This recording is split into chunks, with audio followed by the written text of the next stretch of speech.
हमारी आज की कहानी की ओर। मेरा नाम शर्मन है और मैं यूनाइटेड स्टेट्स में रहता हूँ। मैं इस समय अपनी फैमिली के साथ रहता हूँ, लेकिन ये जो आपको मैं घटना सुनाने वाला हूँ ये 2 से 3 साल पुरानी है।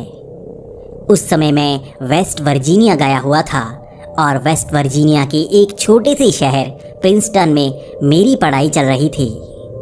वहाँ पर मुझे घर ढूंढना था और मेरी पापा से ज़्यादा बनती नहीं थी।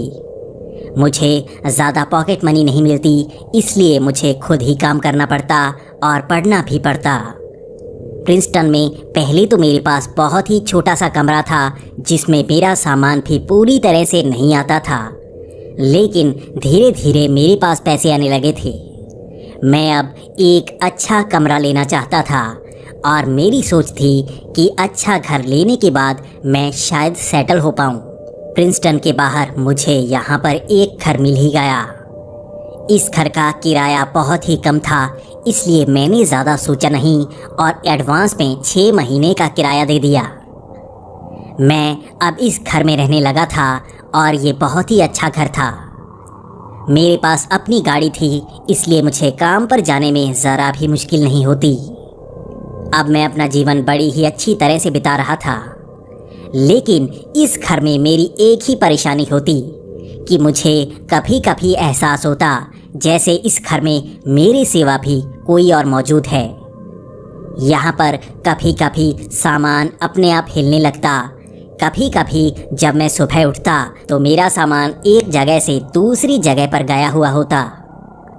मैं हर रोज़ यही जानने की कोशिश करता कि क्या कोई बिल्ली मेरे कमरे में आती है जो सामान को बिखेर देती है।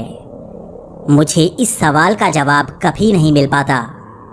लगभग 1 महीने तक मैं यही समझ नहीं पा रहा था कि मेरे घर में हो क्या रहा है, लेकिन उसके बाद मुझे शक पड़ने लगा कि हो सकता है कि मेरे घर में भूत प्रेत का साया हो या कोई पैरानॉर्मल एक्टिविटी यहाँ पर होती हो।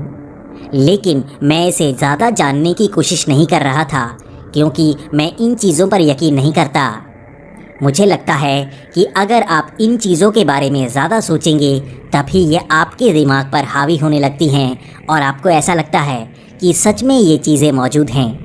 मेरा ये घर काफ़ी दूर था और यहाँ पर ज़्यादा लोग नहीं रहते थे, लेकिन मेरे पड़ोस में एक ही घर था जहाँ पर एक व्यक्ति रहता था।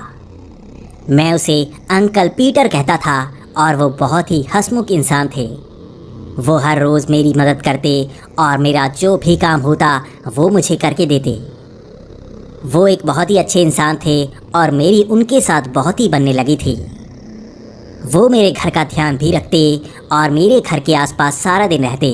वो रिटायर हो चुके थे और अब वो काम करना नहीं चाहते थे। वो पहले आर्मी में रह चुके थे और वो पूरी तरह से ट्रेंड थे। यही कारण था कि मुझे यहाँ पर बिल्कुल भी डर नहीं लगता। मैं यही सोचता कि मेरे पड़ोसी अंकल पीटर हैं और अगर मुझे कोई परेशानी हुई तो अंकल पीटर मेरी मदद कर सकते हैं। वैसे भी अंकल पीटर एक हट्टे कट्टे इंसान थे, लेकिन उनके चेहरे पर मुस्कान हर वक्त रहती। मैं यही सोचता कि इस तरह से आर्मी में रहने के बावजूद उनके चेहरे पर मुस्कान रहती है और वो हर वक्त हंसते ही रहते हैं। वो कभी गुस्से वाली बात करते ही नहीं। इससे पहले मैं जितने भी आर्मी वाले लोगों से मिला था वो सब गुस्से वाले होते हैं और ज़्यादा डिसिप्लिन्ड होते हैं, लेकिन अंकल पीटर बड़े ही शांत थे। वो किसी गलती पर गुस्सा नहीं करते और वो मुझसे ज़्यादातर अच्छी तरह से बात करते। इसी तरह 1 महीना निकल चुका था और मुझे यहाँ पर अच्छा लगने लगा था। मुझे परेशानी सिर्फ अपने घर से थी कि मुझे कभी कभी लगता कि यहाँ पर या तो कोई ना कोई आता है या किसी तरह से मेरा सामान अपने आप हिलता है। जब मैंने कई लोगों से पता करने की कोशिश की तब मुझे पता लगा कि मेरा ये घर हॉन्टेड है। लोग कहते हैं कि यहाँ पर भूत प्रेत का साया है और इससे पहले भी जो लोग यहाँ रहे वो यही कहते रहे कि यहाँ पर सामान अपने आप हिलता है और किसी न किसी के होने का आभास होता है। ये चीज़ ने अब मुझे डरा दिया था, लेकिन जब मैंने इस बारे में अंकल पीटर से बात की तो अंकल पीटर हंसने लगे। अंकल पीटर कहते कि यहाँ के लोग बिल्कुल अनपढ़ हैं, इनकी बातों का यकीन मत करना। भूत प्रेत कुछ नहीं होते, मरने के बाद लोग मर जाते हैं, बचते नहीं। ऐसे आधे बचे हुए लोग कोई नहीं होते, इसलिए डरने की ज़रूरत नहीं। मैं तुम्हारे साथ हूँ। अगर रात को भी कभी मेरी ज़रूरत पड़े तो मुझे एक बार फ़ोन कर देना या मेरे घर पर चले आना। मैं अंकल पीटर की इन बातों से बहुत ही जोश में आ चुका था और अब मैं सोचता कि सच में ही मेरा भ्रम होगा और मैं इन लोगों की तरह बात क्यों कर रहा हूँ। ये लोग हैं ही ऐसे जो बहुत ज़्यादा डरते हैं और वो ऐसी बातें करके मुझे भी डरा रहे हैं। लेकिन धीरे धीरे मेरा डर बढ़ता जा रहा था क्योंकि मेरे घर में बड़ी ही अजीब सी चीज़ें होती। अब मेरा सामान ज़्यादातर बाहर मिलता।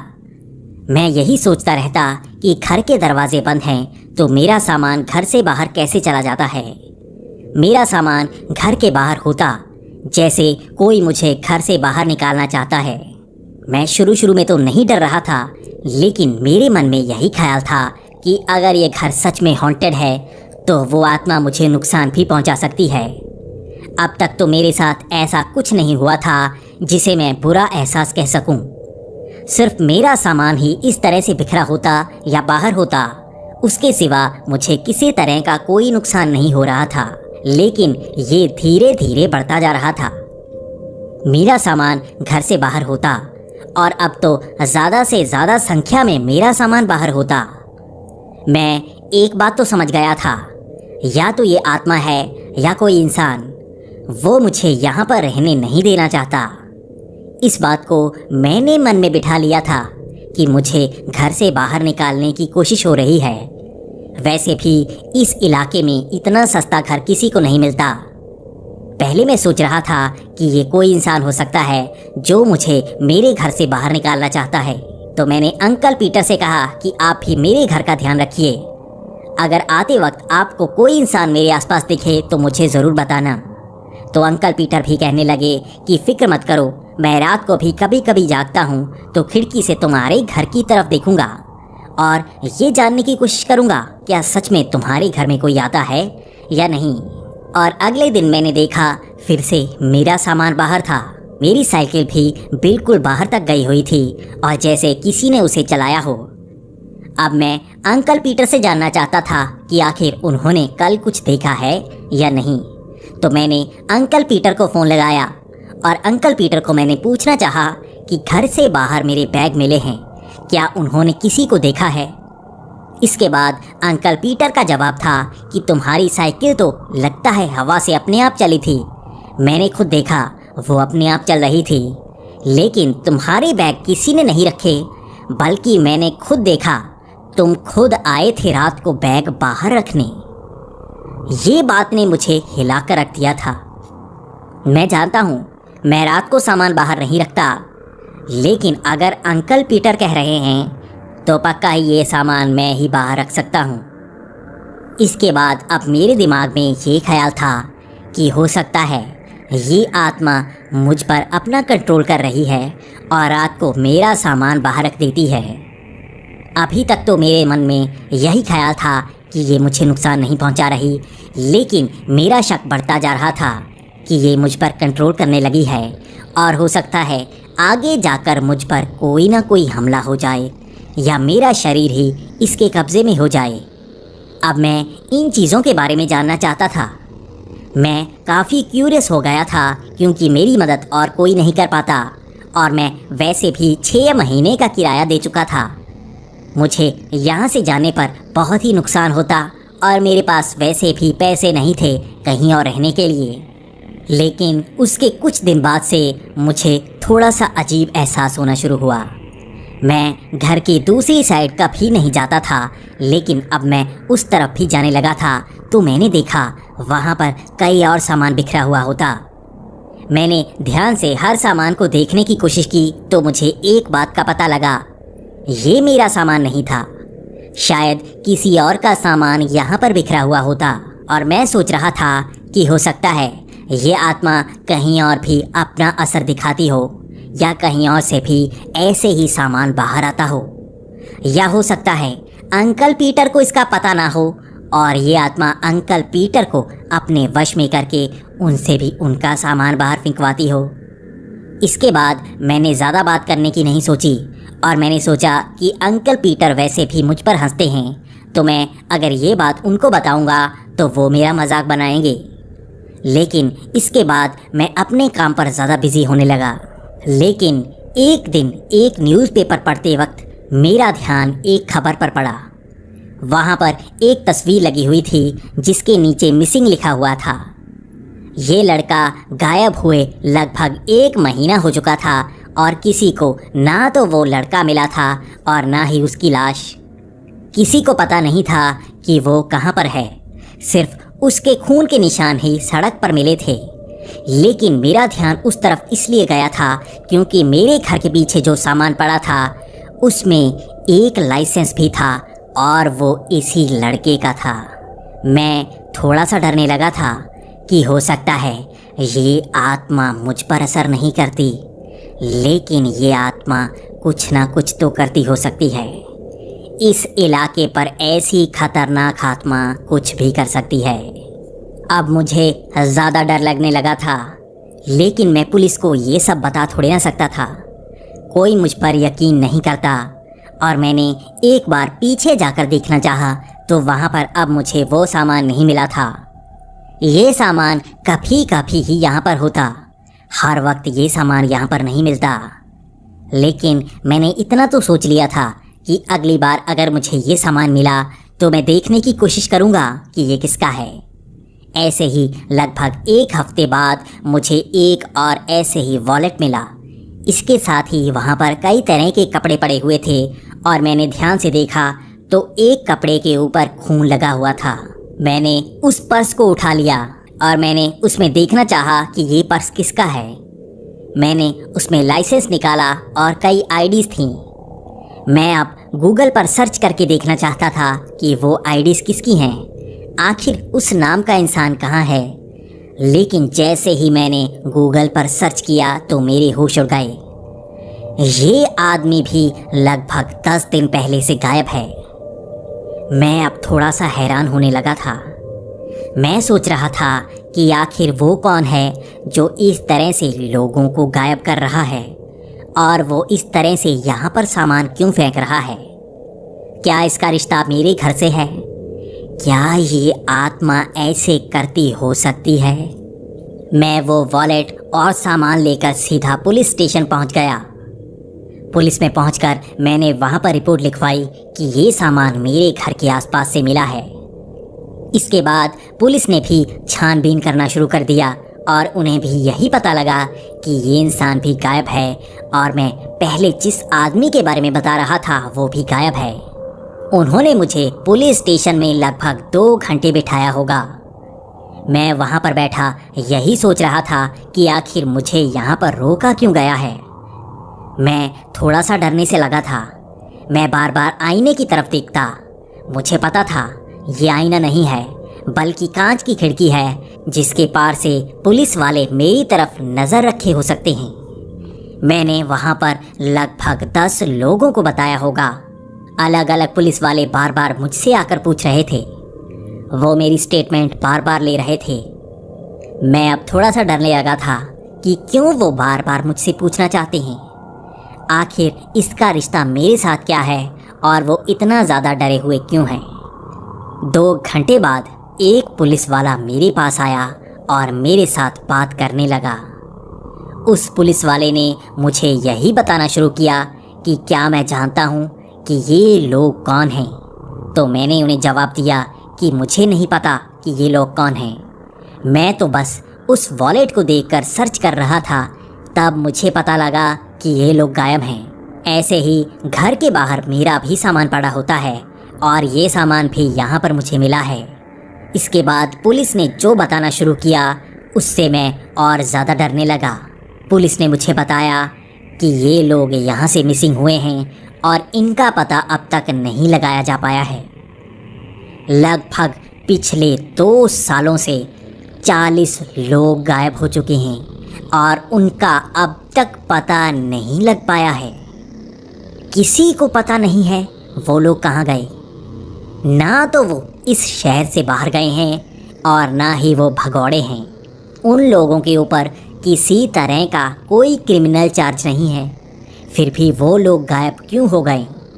इसमें कई कॉलेज के लड़के हैं तो कई बुजुर्ग इंसान हैं। किसी को पता नहीं है कि वो कहाँ हैं, लेकिन हम सब ये जानते हैं कि उन्हें किसी एक सीरियल किलर ने गायब किया है। हो सकता है उसने उन्हें मार भी दिया हो और हमें इसके बारे में पता तक नहीं लग पाया। वहाँ पर सिर्फ एक ही लेटर मिलता है जिस पर लिखा होता है, पकड़ सकते हो तो पकड़ लो। इसके बाद मैं बहुत ज़्यादा डर गया था। मुझे लग रहा था कि इसका रिश्ता मेरे साथ हो सकता है। मैं ये सोच रहा था कि कहीं ये आत्मा इंसान पर असर तो नहीं करती, कहीं इसके पीछे वही आत्मा तो नहीं जो मेरे घर के अंदर है। मैंने ये सारी कहानी उस पुलिस वाले को बता दी। उसके बाद वो पुलिस वाला वहाँ से बाहर गया और सबके साथ बात करने लगा। वो झुंड बनाकर बात कर रहे थे और मुझे भी थोड़ा सा डर लगने लगा था। वो अब बार बार मेरे साथ आकर यही शेयर करते कि क्या तुम्हें यकीन है कि तुम्हारे घर में आत्मा है और वो ऐसा कर सकती है, और मैं उन्हें यही कहता कि हाँ, मेरे घर में अपने आप सामान हिलता है और वहाँ पर मुझे डर लगता है। मुझे अब पूरा यकीन था कि ये सब वही आत्मा कर रही है, लेकिन मुझे इन सब को यकीन दिलाना था। वैसे भी ये यकीन नहीं करते, लेकिन अगर कोई सबूत इन्हें मिल जाता तो हो सकता है कुछ ना कुछ बात बन जाती। उसके बाद शाम के वक्त वो पुलिस वाले मेरे घर में तलाशी लेने के लिए आए। उन्होंने मेरे घर की तलाशी हर तरफ से ली। उन्होंने हर जगह देखने की कोशिश की। उसके बाद तक उन्हें कुछ नहीं मिला। उन्होंने मेरे घर के आसपास भी देखने की कोशिश की। वहाँ पर उन्हें कोई सामान नहीं मिला, लेकिन उन्होंने मुझे अपना नंबर दे दिया था। उन्होंने कहा था कि इसके बाद भी अगर तुम्हें कोई सामान मिले तो हमें ज़रूर बताना। अब मुझे डर लगने लगा था, क्योंकि अगर वो आत्मा 40 लोगों को मार सकती है तो मैं उसके लिए कुछ भी नहीं, वो मुझे भी मार सकती है। रात के वक्त मैंने अंकल पीटर को फ़ोन लगाया। घर के बाहर मैं अंकल पीटर के साथ मिला और मैंने उन्हें सब कुछ बता दिया। इसके बाद अंकल पीटर मुझ पर गुस्सा हो रहे थे। अंकल पीटर कह रहे थे कि तुम अपने आप को फंसा लोगे। उन्होंने कहा कि इससे पहले भी मैंने ऐसे कई लोग देखे हैं जो यहाँ पर आत्मा होने की बात करते थे, लेकिन यकीन करो, कभी भी पुलिस वालों को आत्मा होने पर यकीन नहीं होगा। आखिर तुम कैसे यकीन दिला पाओगे कि यहाँ पर आत्मा है और वो ये सामान बाहर फेंकती है? तुम्हें नहीं पता कि पुलिस वाले तुम पर शक कर रहे होंगे। उनको लगता होगा कि तुमने इनको मारा है और आत्मा का नाम लेकर बचने की कोशिश कर रहे हो। इसके बाद अंकल पीटर ने कहा कि इस माजरे से जितनी जल्दी बाहर हो सकते हो जाओ। इसके बाद कोई अगर तुम्हें सामान मिले भी तो उन पुलिस वालों को मत देना। कहीं तुम फंस गए तो बहुत बुरे फंसोगे। वो कोई ना कोई कड़ी तो तुम्हारे साथ जोड़ देंगे। मैं आर्मी में रह चुका हूँ, मुझे पता है पुलिस वाले कैसे काम करते हैं। अगर उन्हें कोई सबूत नहीं मिला तो सारा का सारा इल्ज़ाम तुम पर मढ़ दिया जाएगा। अगर तुम्हारी ज़बान पर ये शब्द आ गए कि वो आत्मा तुम पर कंट्रोल करती है तो तुम नहीं बच पाओगे। वो तुम्हें पागल कहकर इन सारे सीरियल किलिंग का इल्ज़ाम तुम ही पर डाल देंगे और तुम्हें उम्र कैद हो जाएगी। इससे जितनी जल्दी बाहर आ सकते हो बाहर आ जाओ। इतना कहकर अंकल पीटर वहाँ से चले गए और ये बातें सुनकर मेरा दिमाग भी चल रहा था। मैं भी सोच रहा था कि अंकल पीटर बहुत पते की बात बता कर गए हैं। सच में ही अगर उन्हें कोई सबूत नहीं मिला तो उनका शक तो मुझ पर ही जाएगा, क्योंकि मेरा मानना है कि वो आत्मा मेरे ही घर में रहती है, तो सबसे पहला शक जाएगा भी मुझ पर ही। वैसे भी मैं यहाँ पर बहुत ही कम समय के लिए आया हूँ। इससे पहले 40 मौतों के लिए मैं जिम्मेदार नहीं हो सकता, लेकिन हो सकता है वो आत्मा यहाँ पर रहने वाले के शरीर पर कंट्रोल करके उससे ये सब करवाती हो। अगर ऐसा है भी तो मुझ पर ही सारे कत्ल का इल्ज़ाम मढ़ दिया जाएगा। और अब मैं सोच रहा था कि इससे बचना कैसे होगा, तो मुझे अंकल पीटर की वही बात याद आई। अगर मुझे कोई सामान मिलता भी है तो मैं उसे उठाऊंगा नहीं, और अगर मैं 6 महीने यहाँ पर पूरे कर लूँ उसके बाद मुझे यहाँ से निकलना होगा। वो रात मेरे लिए सबसे डरावनी रात थी, क्योंकि मुझे अब पता लग गया था कि यही आत्मा उन लोगों को मार रही है, और मुझे ये डर था कि वो मुझे भी नुकसान पहुंचा सकती है। मुझे लगभग 3 बजे तक नींद आई ही नहीं, और 3 बजे मेरे घर के आसपास किसी तरह की आवाज़ होने लगी। मुझे ऐसा लगा जैसे कोई मेरी खिड़कियों पर है। कभी कभी मुझे दरवाजे के हिलने की आवाज़ आई, जैसे कोई दरवाज़ा खोलने की कोशिश कर रहा हो। मैं काफ़ी ज़्यादा डर रहा था, और मैंने देखा कि किचन में भी सामान गिर रहा है। जब मैं किचन में गया तो मैंने देखा कि वहाँ पर 2 छुरियाँ गिरी हुई हैं। मैं अब डरने लगा था। मैं जानता था कि ये आत्मा कुछ भी कर सकती है, और हो सकता है इन छुरियों का इस्तेमाल करके वो मुझे मारना चाहती हो। मैं डर गया था। मैं अब इस घर से बाहर निकलना चाहता था, क्योंकि मुझे अब बहुत ज़्यादा डर लगने लगा था। मुझे अपनी ज़िंदगी का डर लगने लगा था। मैंने दरवाज़ा खोला और मैं सीधा भागते हुए अंकल पीटर की तरफ गया। मैंने अंकल पीटर का दरवाज़ा खटखटाना शुरू कर दिया। काफ़ी देर बाद अंकल पीटर अपने घर से बाहर निकले। अंकल पीटर हैरान थे कि मैं इस तरह से डरा क्यों हुआ हूँ, लेकिन मैं अंकल पीटर को कह रहा था कि मैं अपने घर में नहीं रह सकता। लेकिन अंकल पीटर मुझे समझा रहे थे कि तुम्हें डरने की ज़रूरत नहीं है, ऐसे डरो मत, मैं तुम्हारे साथ हूँ, मैं तुम्हारे साथ तुम्हारे घर में आ जाता हूँ। लेकिन मैं मान नहीं रहा था। मेरा मानना था कि अगर मैं अपने घर में गया तो आज की रात मेरी आखिरी रात हो सकती है। मैं बहुत ज़्यादा डरा हुआ था, इसलिए मैंने अंकल पीटर का हाथ हटाया और मैं सीधा उनके घर के अंदर चला गया। मैं उनके घर के अंदर जाकर सीधा सोफे पर बैठ गया, और अंकल पीटर दरवाजे पर खड़ा होकर मुझे ऐसे ही देखते जा रहे थे। वो जैसे वहाँ पर सन्न हुए खड़े थे, और उसके बाद उन्होंने अपने दरवाजे की कुंडी लगाई और किचन की तरफ चल पड़े। मैं यहाँ सोफे पर बैठकर काफ़ी अच्छा महसूस कर रहा था। मुझे काफ़ी अच्छा लग रहा था कि आज मैं यहीं पर रात बिताने वाला हूँ, और वैसे भी अंकल पीटर के साथ मुझे डरने की ज़्यादा ज़रूरत नहीं है। अंकल पीटर ने मुझे किचन से आवाज़ लगाई कि ठंडा पीना चाहते हो या गर्म, कॉफ़ी लेकर आता हूँ। मैंने भी अंकल पीटर से कहा कि कोई बात नहीं अंकल, रहने दो। तो अंकल पीटर ने कहा कि तुम पहली बार मेरे घर में आए हो, कुछ तो बनाकर लेकर आता हूँ। इतना कहकर वो किचन में कुछ बनाने लगे। मैं आज पहली बार अंकल पीटर के घर आया था, और मैं उनके घर को अंदर से देख रहा था।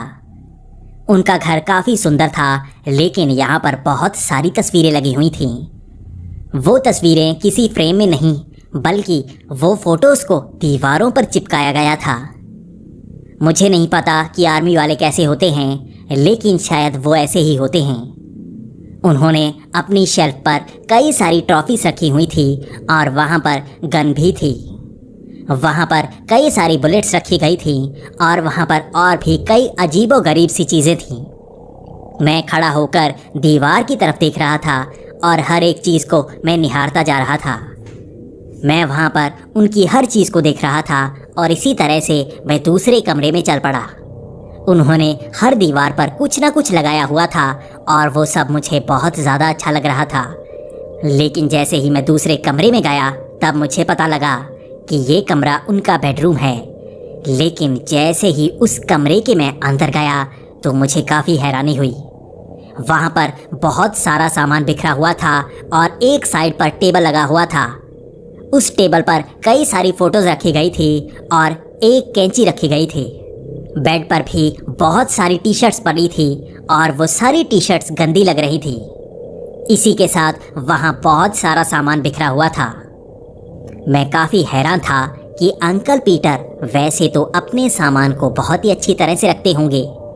आर्मी में लोग ऐसे ही होते हैं। लेकिन मैं जब टेबल पर देख रहा था तब मुझे पता लगा कि दीवारों पर जो तस्वीरें लगाई गई हैं उन्हें अंकल पीटर खुद ही काट कर लगा रहे थे। यहाँ पर कई न्यूज़पेपर की कटिंग्स भी पड़ी थी और मैं उन कटिंग्स को पढ़ने की कोशिश कर रहा था। तभी मेरा ध्यान एक कटिंग पर पड़ा। ये उसी न्यूज़पेपर की कटिंग थी जो लड़का कुछ समय पहले गायब हुआ था। इसी लड़के के बारे में मुझे पुलिस पूछ रही थी। मैं अब थोड़ा सा हैरान होने लगा था। मैंने जैसे ही उन न्यूज़पेपर को देखना शुरू किया तो मुझे पता लगा वहाँ पर ऐसे ही हर मिसिंग लड़के की न्यूज़ थी। मैंने जब उन तस्वीरों को देखना शुरू किया तो मुझे पता लगा ये सब तस्वीरें उन गायब हुए लोगों की हैं। मैं अब थोड़ा सा डरने लगा था कि ये सब इस घर में क्या कर रहा है और अंकल पीटर इन सामानों का क्या कर रहे हैं। मैं अब थोड़ा सा डरा और पीछे हटा और मैं सीधा बेड पर जाकर बैठ गया। मैंने बेड पर वो पुरानी पड़ी टी शर्ट्स और कपड़े देखे तो मैं वहाँ पर भी बहुत ज़्यादा डर गया। वो टी शर्ट्स गंदी इसलिए थीं क्योंकि उस पर जमा हुआ खून लगा था। वो खून काफ़ी दिनों पुराना होगा इसलिए सूख चुका था और वो सारे ही कपड़े ऐसे थे। मेरा ध्यान जब एक तरफ पड़ा तो वहाँ पर कई सारी छुरियाँ और हथियार पड़े थे। वो सारे हथियार बहुत ही गंदे थे, जैसे उनसे कुछ न कुछ काटा गया हो। और मेरे दिमाग में ये ख्याल आया कि कहीं इन्हें ही कत्ल के लिए इस्तेमाल तो नहीं किया गया। तब मेरे दिमाग में ये ख्याल आया कि उन लोगों को गायब करने के पीछे अंकल पीटर का हाथ भी हो सकता है। आखिर एक लंबा चौड़ा इंसान ही किसी दूसरे को वहाँ से गायब कर सकता है जिसका किसी को पता नहीं लग पाता। आर्मी में अंकल पीटर बहुत ही ट्रेंड थे, इसीलिए वही ऐसा कर सकते हैं। उनको हर ट्रिक की जानकारी है जिससे पुलिस वालों से बचा जा सकता है। कहीं अंकल पीटर ही वो कातिल तो नहीं जिनसे पूरा का पूरा शहर परेशान है। अब मुझे और ज़्यादा डर लग रहा था। मुझे लग रहा था कि मुझे इस घर से भी बाहर निकलना होगा। मैं जल्दी से छुपते छुपाते हुए दरवाजे की तरफ बढ़ रहा था और मेरा ध्यान एक साइड पर पड़ा। वहाँ पर अंकल पीटर खड़े थे और उनके हाथ में एक बेसबॉल का बैट था। मैं जानता था कि अंकल पीटर मुझे रोकने की कोशिश ज़रूर करेंगे, लेकिन मेरे हाथ में एक कुर्सी आई और मैं उस कुर्सी को अंकल पीटर की तरफ फेंककर दरवाजे को खोलने की कोशिश करने लगा। यह दरवाज़ा मुझसे खुल नहीं रहा था तो मैं दोबारा बेडरूम की तरफ भागा। अंकल पीटर ने पक्का ही दरवाज़ा लॉक किया होगा। मैं वहाँ से भागकर जैसे ही खिड़की के पास गया तो खिड़की बड़ी ही आसानी से खुल गई। शायद अंकल पीटर ने ये अंदाज़ा नहीं लगाया होगा कि मैं खिड़की से भाग सकता हूँ, लेकिन मैं खिड़की से बाहर जैसे ही कूदा तो अंकल पीटर भी मेरे पास आने लगे। मैं सीधा भागते हुए अपने घर के अंदर चला गया और मैंने वहाँ पर कुंडी लगा ली। अब मुझे ये डर था कि इस घर से भागकर तो मैं अंकल पीटर के पास गया था, अब यहाँ से बचना है या अंकल पीटर से, मुझे कुछ समझ नहीं आ रही थी। और ऐसे ही मैंने घर के अंदर से पुलिस को कॉल लगा दी। मैंने लगभग 1 मिनट के अंदर ही ये सब किया था और मैंने देखा कि अंकल पीटर ने एक खिड़की को तोड़ा और वो मेरे घर के अंदर आ गए थे। अब मुझे घर से बाहर निकलना था, लेकिन अंकल पीटर उसी तरफ थे जिस तरफ घर से बाहर निकलने का हर रास्ता था। अब मेरे पीछे ना तो कोई खिड़की थी और ना ही कोई दरवाज़ा। अब मुझे अंकल पीटर से तब तक बचना था जब तक पुलिस नहीं आ जाती। मैं यहाँ से बचते हुए किचन की तरफ गया, लेकिन अंकल पीटर बिल्कुल मेरे सामने खड़े हो गए थे। मेरे हाथ में कुछ नहीं था, लेकिन तभी मैंने देखा कि एक शेल्फ से एक छुरी अपने आप नीचे गिर गई। मेरा ध्यान उस छुरी पर पड़ा और मैंने हाथ में वो छुरी पकड़ ली। मुझे नहीं पता वो आत्मा मेरी मदद करना चाहती थी या नहीं, लेकिन पक्का ही ये छुरी उसी ने गिराई होगी। हो सकता है अंकल पीटर से बचाने के लिए ही कुछ समय पहले अपने आप वो छुरियां नीचे गिर रही थी। मुझे अब इतना यकीन था कि पहले तो मुझे अंकल पीटर से बचना है। वो हाथ में बेसबॉल का बैट पकड़े मेरी तरफ बढ़ रहे थे, लेकिन जैसे ही वो मेरे पास आए, जैसे अपने आप किसी ने उनको धक्का दे दिया हो, वो बड़ी जोर से एक दीवार पर टकराए और नीचे गिर गए। यही मौका था मेरा भागने का। मैं वहाँ पर बड़ी ही तेज़ी से भागा और मैं सीधा दरवाजे को खोलकर बाहर निकल गया। अब मैं बिना रुके भागता जा रहा था और मैं वहाँ से लगभग 15 मिनट भागा होऊंगा और मेरे सामने पुलिस की वैन आ गई।